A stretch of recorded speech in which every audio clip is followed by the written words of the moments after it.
Okay, I'm back working on my 2008 HHR here with the 2.2 liter, and we're going to be changing this AC compressor out. Have absolutely no AC. Just to show you a few of the things that I checked on here to come to this conclusion. If you come into your fuse box, it gives you a list of the fuses. You can see the number 9, you have a diode, and you can look online how to test those, and so that's been ruled out. The AC clutch, number 15, and then number 22 there you have a 10 amp, and so you just come in here and you'll check those. And so here's the relay, here's the diode, this black piece right here. They allow current to go through in one direction, and then here's the 10 amp right here. This is empty, an empty slot. So we've checked those out, and I even took a paper clip and I jumped across this switch on the relay to try to get the compressor to kick on. It would not kick on. Also, I checked for voltage at the connector. I'll show you on, this is the replacement that's going in here. Here's your connector, and it's got these tabs, got one on each side, so you have to lift both of those on each side to remove that. Let's see if I can get this off of here. So there's that connector, and you can take and probe this, and if you've got to have the of course you got to have freon in it, and you'll have to have your AC button on inside, and you'll have to have the vehicle running, and you will probe this carefully with your multimeter, and you'll check that for volts, and you should be getting, I think I was getting like 14 volts or something, but anyways, I was getting voltage here. So after I checked that, I moved on. If you can't spin this face, and that means that it's locked up, so it was spinning freely. So this is the only thing that was turning. This was not engaging. So I guess, you know, a common problem on a lot of compressors is the clutch. The magnetic part goes out, and it simply will quit engaging. And you got a couple options. Either you can replace this assembly, which from what I hear is not too easy. You got to have some snap ring pliers to get in there, because it's really deep in there. There's a couple snap rings, or you can just get yourself another compressor and be done with it. And that's what I've done. I got this from eBay for like $27, and I can't even go to a salvage yard and pull one for that price. So I got this one. It's got a ding on it, but it's no big deal. The looks is not what makes it work. So on top of that, we got this system holds 4 ounces of oil altogether. It holds 14.4 ounces of freon or R134A. I've got a 12-ounce can. I've got 4 ounces of this. Now this is page 46. That's what this system requires, so you make sure to get the page 46. It has some UV dye. This is a 4-ounce can. So if we were to put this can and even 3 ounces of this, we would be pretty close. But we're going to put this in first. This has got the oil and the UV dye, and then we will put almost all of this can, and we're going to be so close that it's not going to make any difference. You know, if you can find a 3-ounce can of this, it would be perfect. ideally, but that's what they had, so that's what I got. So we're going to go ahead and get started here now.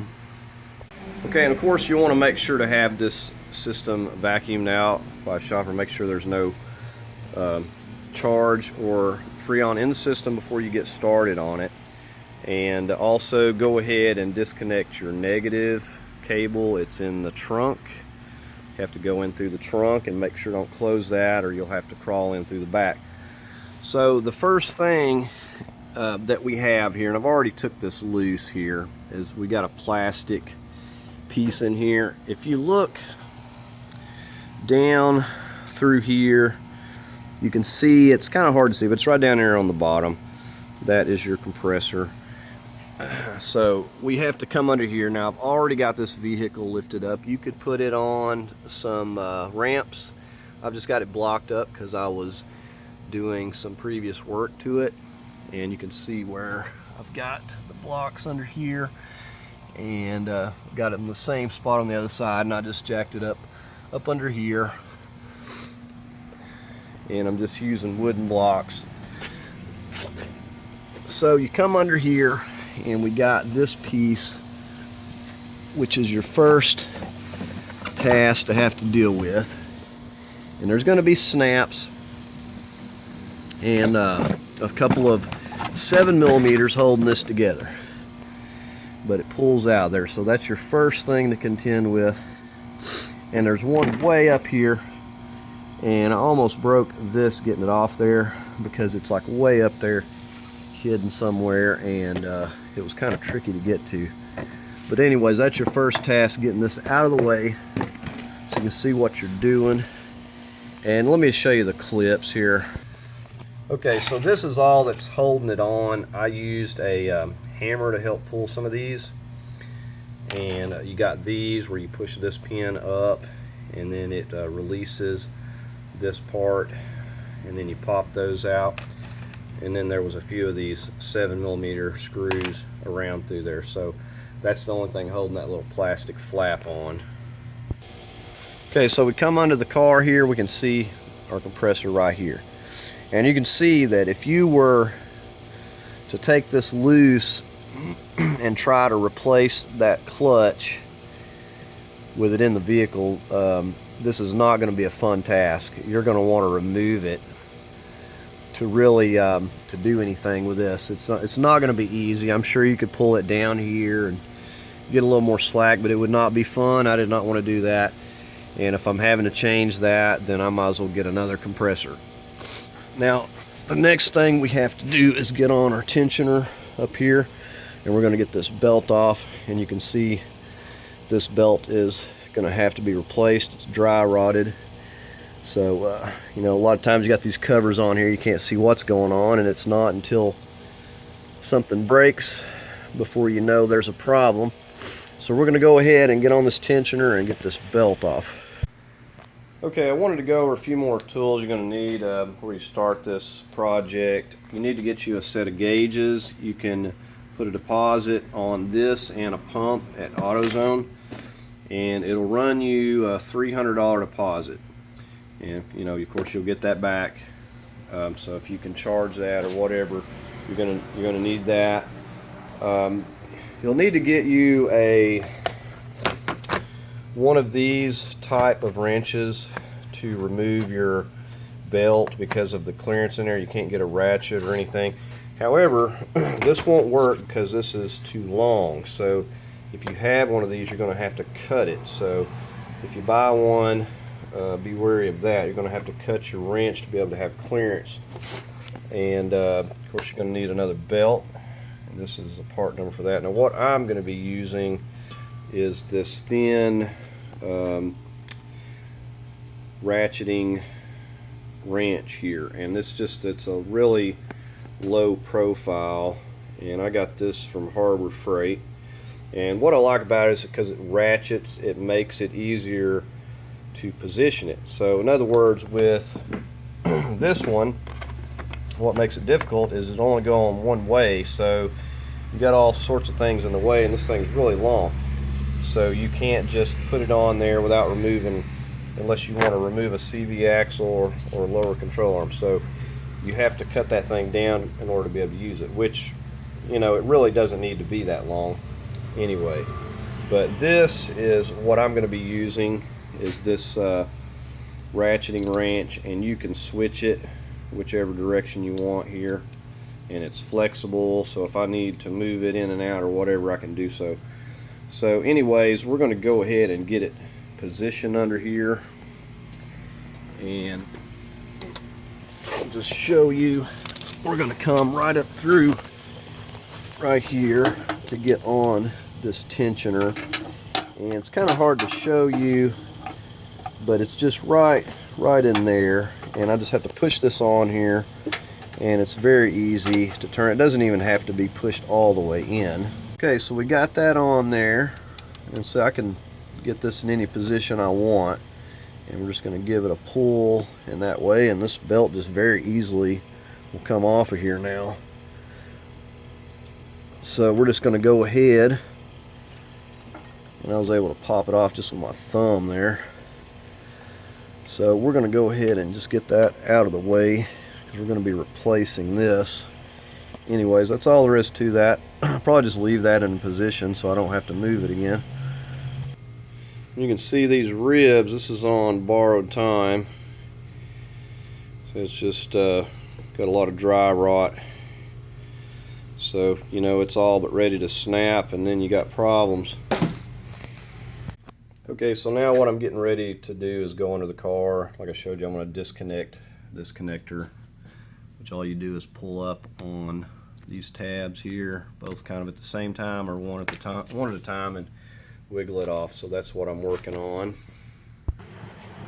Okay, and you can see I've got that connector disconnected there, and it's from right over there, but you can reach this. It's not too bad.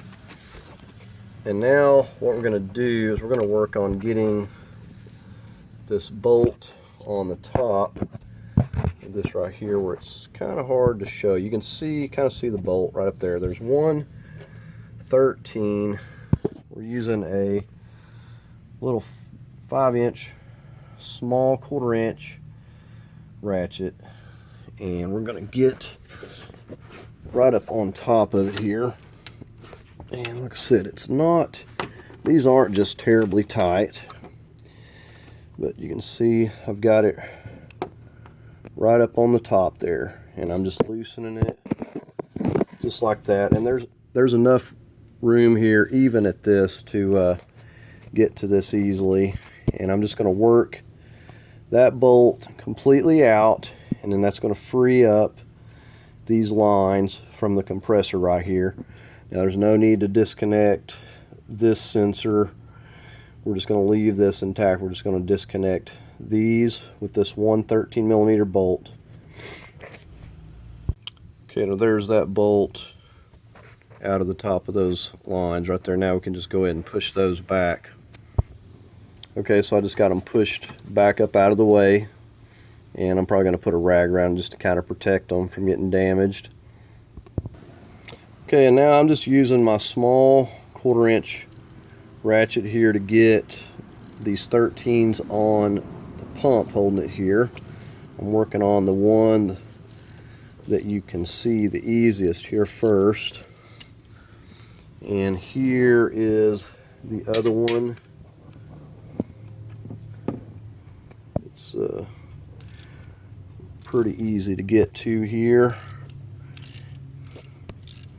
So then there's one more that I can't really show you that's up more around on the top. Like I said, none of these are very tight. You can kind of feel for this very easily here. And just so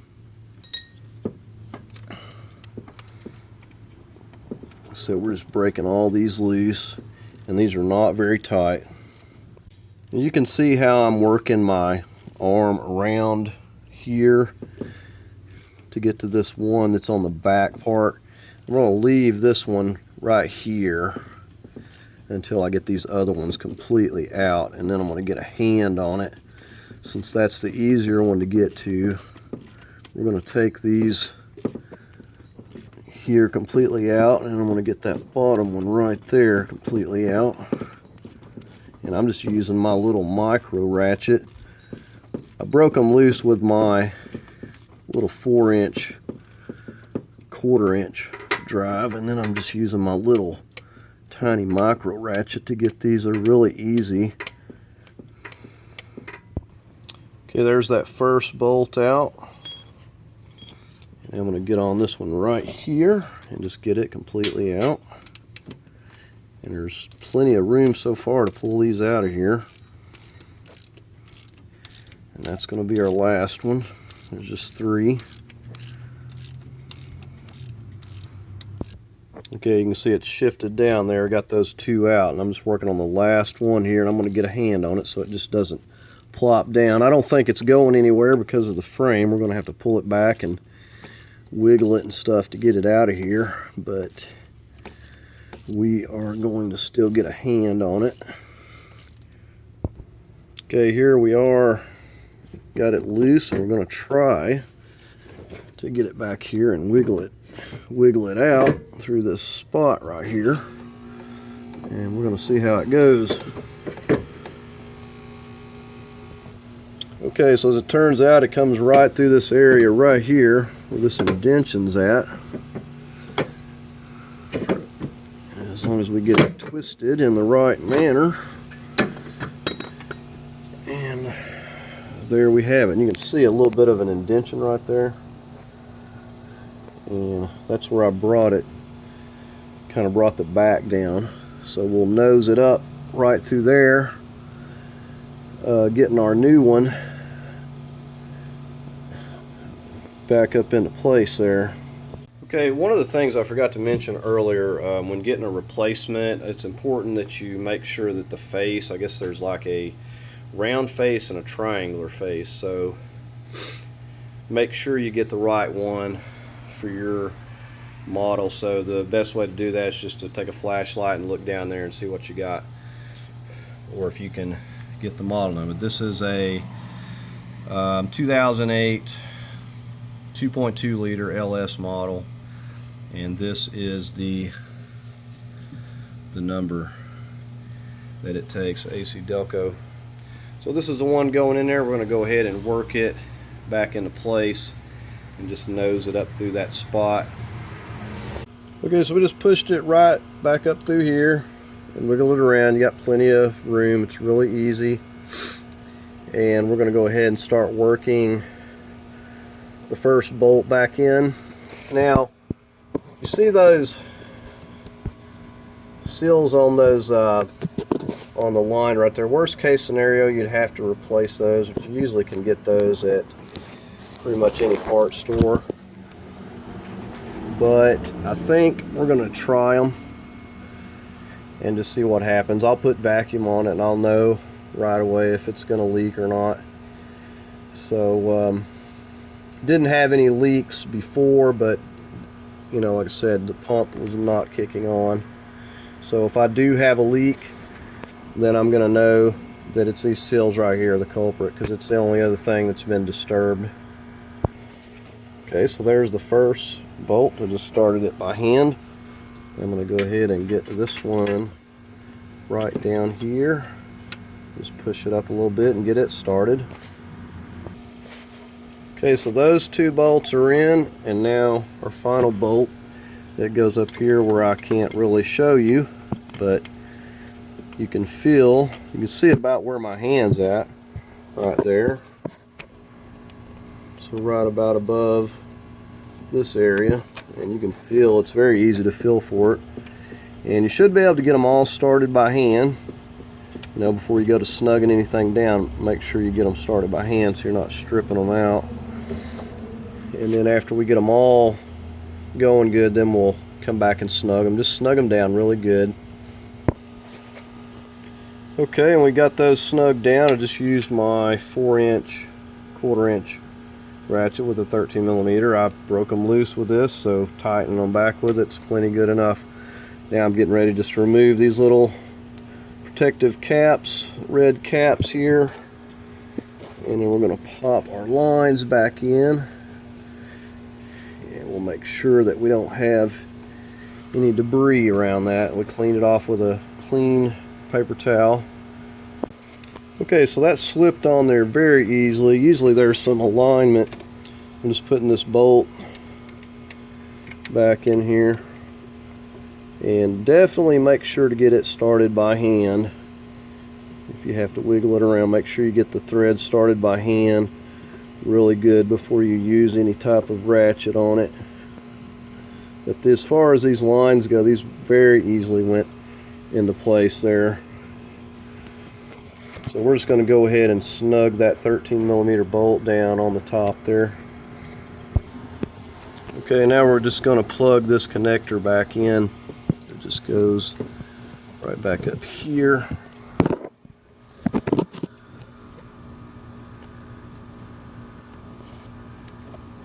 Just give it a push down on there. Okay, so now we're just getting ready to slip our belt back on here. And I said definitely check yours out while you're doing this, because mine was all but ready to break. It's just very simple. Just got to go around these three things here, and we'll get this pop back on and hopefully start working on getting the system charged up here. Alright, so there we go. All there is to that. Got a nice new belt on here.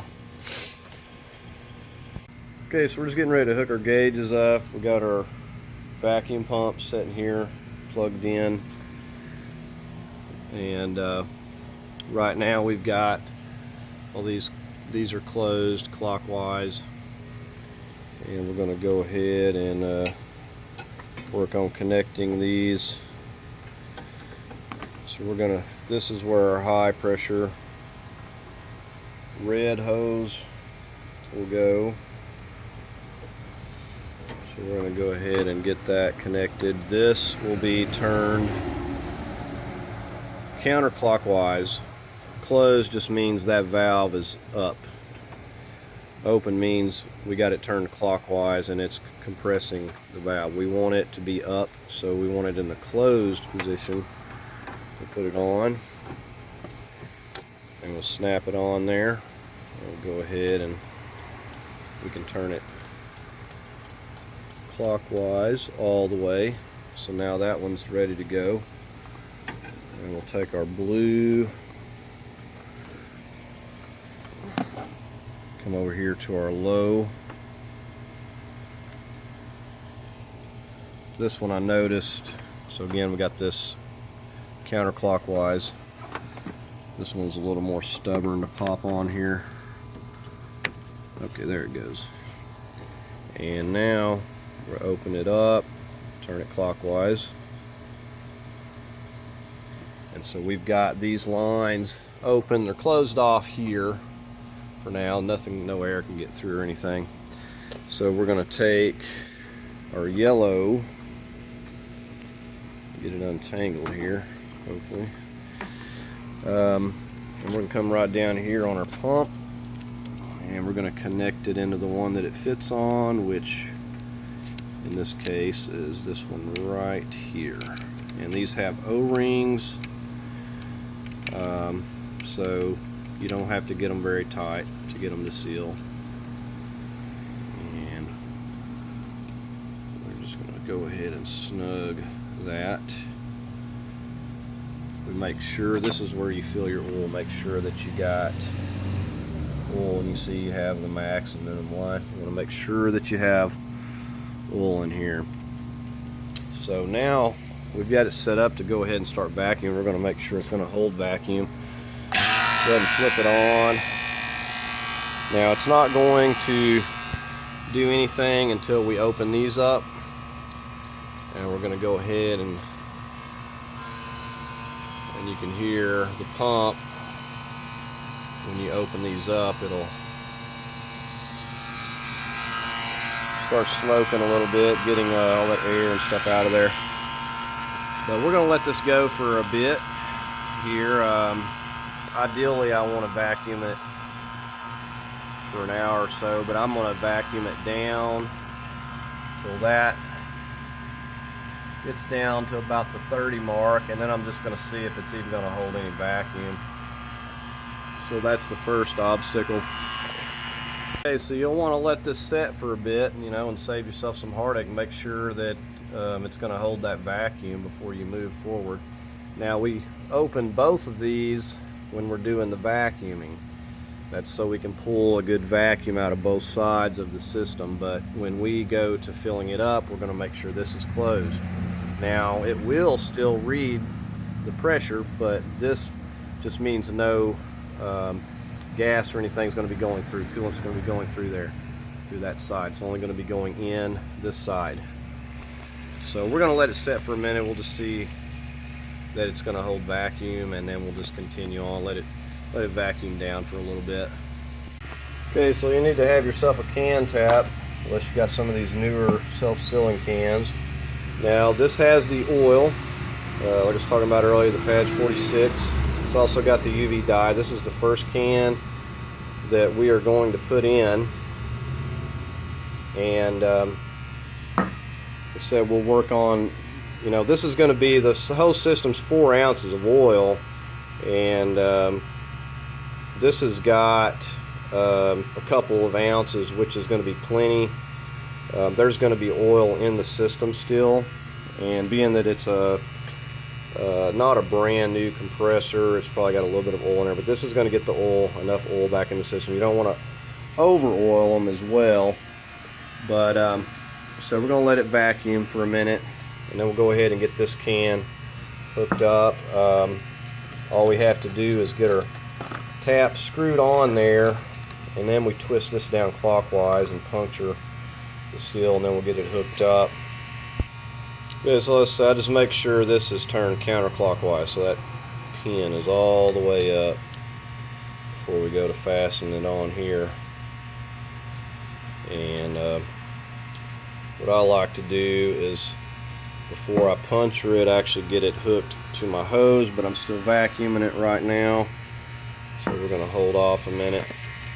Okay, so we're going to go ahead and take our first can. I haven't pierced it yet. We're just getting ready to disconnect it here, and we're going to go ahead and connect it to our can.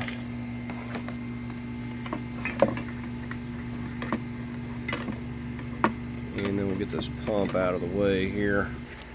Okay, the can is connected. Said both of these are closed for now. Both these are closed. It's just sitting there. We're going to go ahead and pierce the can, and then once we pierce it, we're going to open it right back up. So we're going to turn it clockwise, pierce the can, and then we will open it back up. And we'll probably get this in before we even start the car.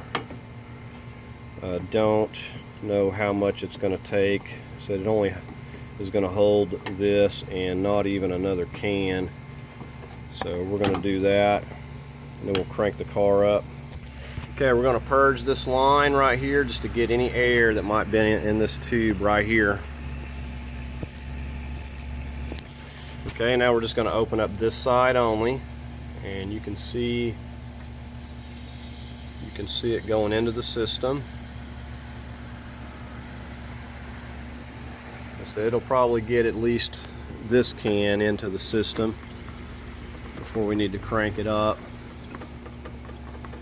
So we're getting the oil, and we're getting that UV dye, which is important anytime you're working on these, so you can make sure if you do have any leaks, you can figure out where the leaks are, because some of these leaks are impossible to find without, and that's just about all this can. You can tell when it gets empty, it'll get cold and it'll go back warm again, but it took that can no problem. So we got about 35 pounds of pressure in there. Like I said, we opened up this side only. This side stays closed, but as you can see, it still reads the pressure.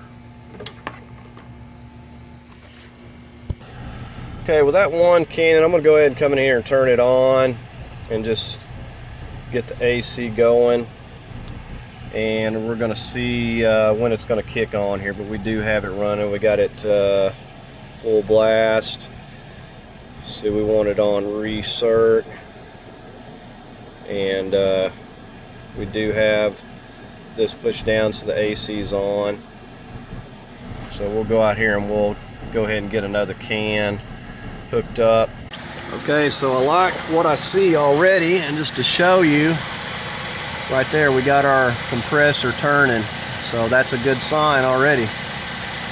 And like I said, it's very common, I guess, on these cars in particular. These clutches go out, the magnetic part, and it just doesn't want to work. And the only other way to fix it is taking that face off, and I don't want to do all that.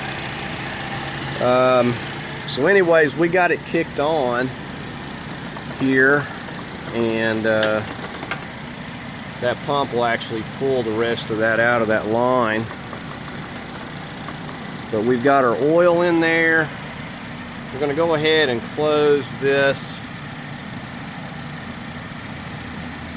and then we're going to go ahead and, just like I hooked up that other can, we're going to hook up the other can. We're just going to screw it on. This is counterclockwise till we get it on there, then we'll turn it clockwise and pierce it.